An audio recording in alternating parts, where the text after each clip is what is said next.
नमस्कार, capital TV की special story देख रहे हैं आप और मैं हूं आपके साथ रोहित कुमार। इस्लाम एक ऐसा धर्म है जो हमेशा से अपने कट्टरपंथी विचारों के लिए जाना जाता है। इस्लाम से किसी भी प्रकार का छेड़छाड़ मुसलमानों को बिल्कुल भी पसंद नहीं, चाहे वो इनके हित से ही जुड़ा क्यों ना हो। बकरीद के मौके पर मुसलमानों ने जमकर गौवंशों को हलाल किया, कहीं सड़कों पर किया तो कहीं मंदिर के गेट के सामने। इतने से भी पेट नहीं भरा तो हिंदुओं के खेतों में गौवंशों के अवशेष फेंक दिए। अब इसी को लेकर एक मुफ्ती और मौलाना के बीच जंग छिड़ी हुई है। एक तरफ मौलाना है जो हिंदुओं के सम्मान की बात करता है, तो दूसरी तरफ मुफ्ती है जो जमकर गौ हत्या करने की हिदायत देता है। हैरानी की बात यह है कि मौलाना जैसे लोग बड़ी मुश्किल से मिल पाते हैं, जो कट्टरपंथियों की ना सोचते हुए खुलकर गौ रक्षा की बात करते हैं। लेकिन कहते हैं ना, ये कट्टरपंथी जिहादी किसी के नहीं होते, चाहे आपका संबंध इस्लाम से ही क्यों ना हो। क्या है पूरी वारदात जिसको लेकर मुफ्ती ने मौलाना को जान से मारने की धमकी दी है और पूरे इलाके का माहौल बिगाड़ने का काम किया है, बात करेंगे आज की स्पेशल स्टोरी में।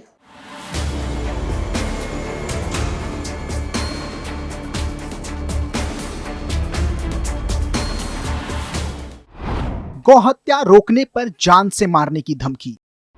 इस्लाम में जायज है गौहत्या। पुलिस को मुफ्ती ने दी खुली चुनौती, सिपाहियों ने थाने तक घसीटा। पूरी खबर पूर्वोत्तर राज्य असम से निकलकर सामने आ रही है, जहां मुफ्ती का धमकी भरा वीडियो वायरल होने के बाद असम पुलिस ने मुफ्ती की सारी हेकड़ी निकाल दी है। असम पुलिस ने कट्टरपंथी इस्लामिक धर्मगुरु मुफ्ती मुकीबुर रहमान अजहरी को गिरफ्तार कर लिया है। प्रशासन के खिलाफ भड़काऊ भाषण देने के आरोप में मंगलवार यानी कि 2 जुलाई 2024 को उसे गिरफ्तार किया गया। असम के डीजीपी जीपी सिंह के निर्देशों पर दरांग जिले की पुलिस ने उसे पकड़ लिया है। मुकीबुर रहमान अजहरी ने सोशल मीडिया पर लखीमपुर पुलिस स्टेशन और एसपी को धमकाते हुए हिंसक विरोध प्रदर्शनों की धमकी दी थी। मुफ्ती मुकीबुर रहमान अजहरी ने 6 जुलाई को लखीमपुर पुलिस स्टेशन की घेराव की धमकी दी थी और उसकी तैयारियों में जुटा था। यही नहीं, उसने असम में 6 से 10 जुलाई के बीच राज्यव्यापी चक्का जाम और प्रदर्शन की भी धमकी दी थी।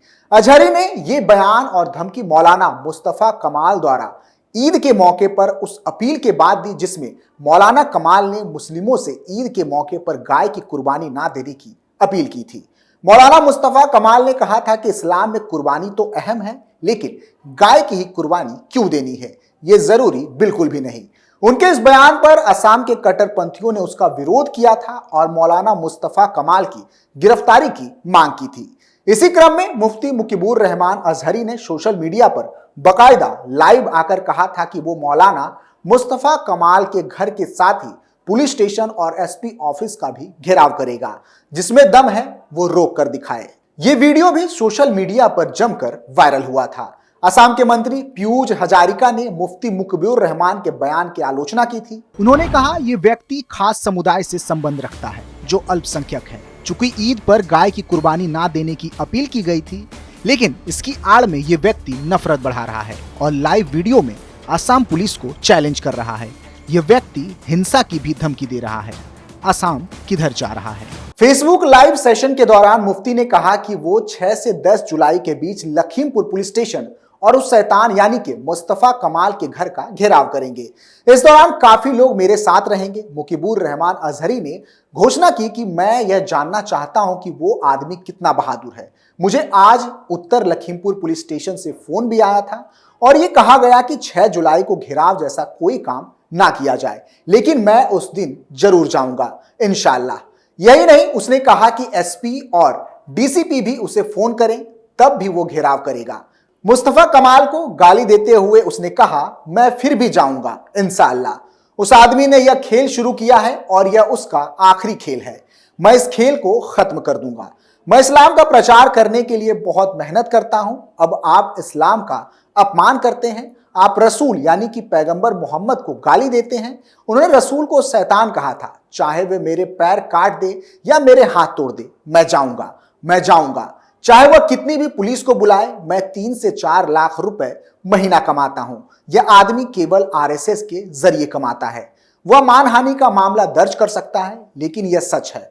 वह एक बांग्लादेशी नास्तिक से भी मिला था। वह 100% आरएसएस का आदमी है। अजहरी ने एक बार फिर दोहराया कि उसे थाने में जिहादी आंदोलन करने से कोई नहीं रोक सकता और आरोप लगाया कि इस्लाम और हमारे रसूल का अपमान मेरे लिए असहनीय है। मैं लड़ाई लड़ूंगा और विरोध करूंगा। आप मेरा वीडियो एसपी को दिखा सकते हैं, लेकिन मैं संविधान के अनुसार विरोध करूंगा। मैं बवाल करूंगा। बाबा साहेब अंबेडकर के संविधान ने हमें हदीस, कुरान, अल्लाह और रसूल पर विश्वास करने की आजादी दी है। अजहरी ने मुस्तफा कमाल को धमकी देते हुए कहा कि असम किसी के बाप की जागीर नहीं। उसने कहा, अगर आप इस्लाम, कुरान, रसूल या नबी का अपमान करते हैं तो हम चुप नहीं बैठेंगे। असम आपके पिता की जागीर नहीं। मैं तुम्हारी दिलेरी देखने तुम्हारे शहर आऊंगा और थाने को भी घेरूंगा। सोशल मीडिया पर भड़काऊ वीडियो के लोकप्रिय होने के बाद कानून अधिकारियों ने तुरंत कार्रवाई की और 2 जुलाई को मुफ्ती मुकीबुर रहमान अजहरी को गिरफ्तार कर लिया। धुला पुलिस स्टेशन ने उनके खिलाफ मामला 97/24 दर्ज किया है, जिसे मंगलदोई कोर्ट में पेश किया गया और किसी भी तरह की गड़बड़ी को रोकने के प्रयास में अधिकारी भी स्थिति पर कड़ी नजर बनाए रखा। जानकारी के लिए बता दें कि असम में गौ हत्या को लेकर सख्त कानून पहले से ही मौजूद हैं, लेकिन गौ हत्याएं अब भी हो रही हैं। जानकारी के लिए बता दें कि असम में गौ हत्या को लेकर सख्त कानून पहले से ही मौजूद हैं, लेकिन गौ हत्याएं अब भी हो रही हैं और जो इसे रोकने का प्रयास करता है उसे ही बलि का बकरा बना दिया जाता है। असम की बात करें तो असम में मवेशियों की हत्या, उपभोग और उनके परिवहन पर रोकथाम के लिए हिमंत बिश्व शर्मा सरकार ने 2021 में मवेशी संरक्षण विधेयक 2021 पारित किया था। इस कानून के पारित होने के बाद हिंदू, जैन, सिख और अन्य गैर बीफ खाने वाले समुदायों या मंदिर और किसी भी अन्य संस्थान के 5 किलोमीटर के दायरे में पशु हत्या नहीं की जा सकेगी। कानून तोड़ने वालों के खिलाफ गैर जमानती धाराओं के तहत कार्रवाई की जाने का प्रावधान भी था। सीएम हेमंत बिश्व शर्मा ने मुस्लिमों को लेकर कहा था कि केवल हिंदू ही सांप्रदायिक सद्भाव को बनाए रखने के लिए जिम्मेदार बने, ये संभव नहीं। मुसलमानों को भी इसमें सहयोग करना होगा। शर्मा ने कहा था कि हम गायों की पूजा करते हैं, यही सबसे अहम बात है। बता दें कि सिर्फ असम ही नहीं बल्कि भारत के अन्य दूसरे राज्यों में भी गौ हत्या को लेकर कानून है, लेकिन ऐसे गौ हत्यारे मौलाना हर राज्य में मौजूद हैं जो खुद तो गौ हत्या करते ही हैं और यदि किसी ने इसे रोकने का प्रयास किया तो उसके खिलाफ फतवा जारी कर देते हैं। जानकारी के लिए बता दें कि भारत में 29 में से 10 राज्य ऐसे हैं जहां गाय, बछड़ा, बैल, सांड और भैंस को काटने और उनका गोश्त खाने पर कोई प्रतिबंध नहीं है। बाकी 18 राज्यों में गौ हत्या पर पूरी या आंशिक रोक है। भारत की 80% से ज्यादा आबादी हिंदू है, जिनमें ज्यादातर लोग गाय को पूजते हैं। लेकिन यह भी सच है कि दुनिया भर में बीफ का सबसे ज्यादा निर्यात करने वाले देशों में भारत एक है। दरअसल बीफ बकरे, मुर्गे और मछली के गोश्त से सस्ता होता है।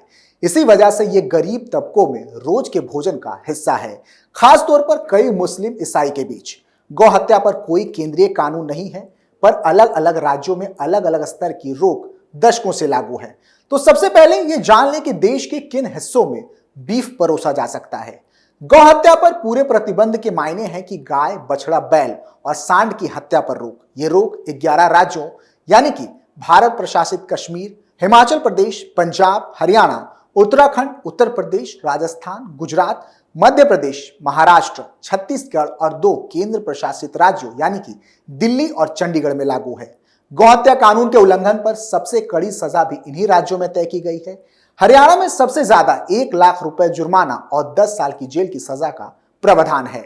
वहीं महाराष्ट्र में गौ हत्या पर 10,000 रुपए का जुर्माना और 5 साल की जेल की सजा है। हालांकि छत्तीसगढ़ के अलावा इन सभी राज्यों में भैंस के काटे जाने पर कोई रोक नहीं है। गौ हत्या पर पूरे प्रतिबंध के मायने हैं कि गाय और बछड़े की हत्या पर पूरा प्रतिबंध, लेकिन बैल, सांड और भैंस को काटने और खाने की इजाजत हो।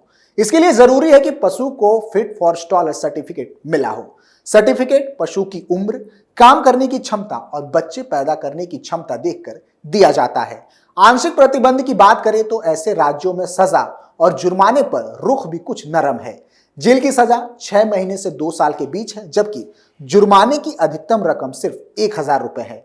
आंशिक प्रतिबंध 8 राज्यों बिहार, झारखंड, ओडिशा, तेलंगाना, आंध्र प्रदेश, तमिलनाडु, कर्नाटक, गोवा और 4 केंद्र शासित राज्यों यानी कि दमन और दीव, दादर और नागर हवेली, पौंडीचेरी, अंडमान और निकोबार द्वीप समूह में लागू होता है। हैरानी की बात यह है कि ये तमाम कानून इन कट्टरपंथियों के आगे विफल हो जाते हैं, जो कि एक चिंता का विषय है। फिलहाल के लिए इतना ही। आप देखते रहिए कैपिटल टीवी उत्तर प्रदेश। नमस्कार।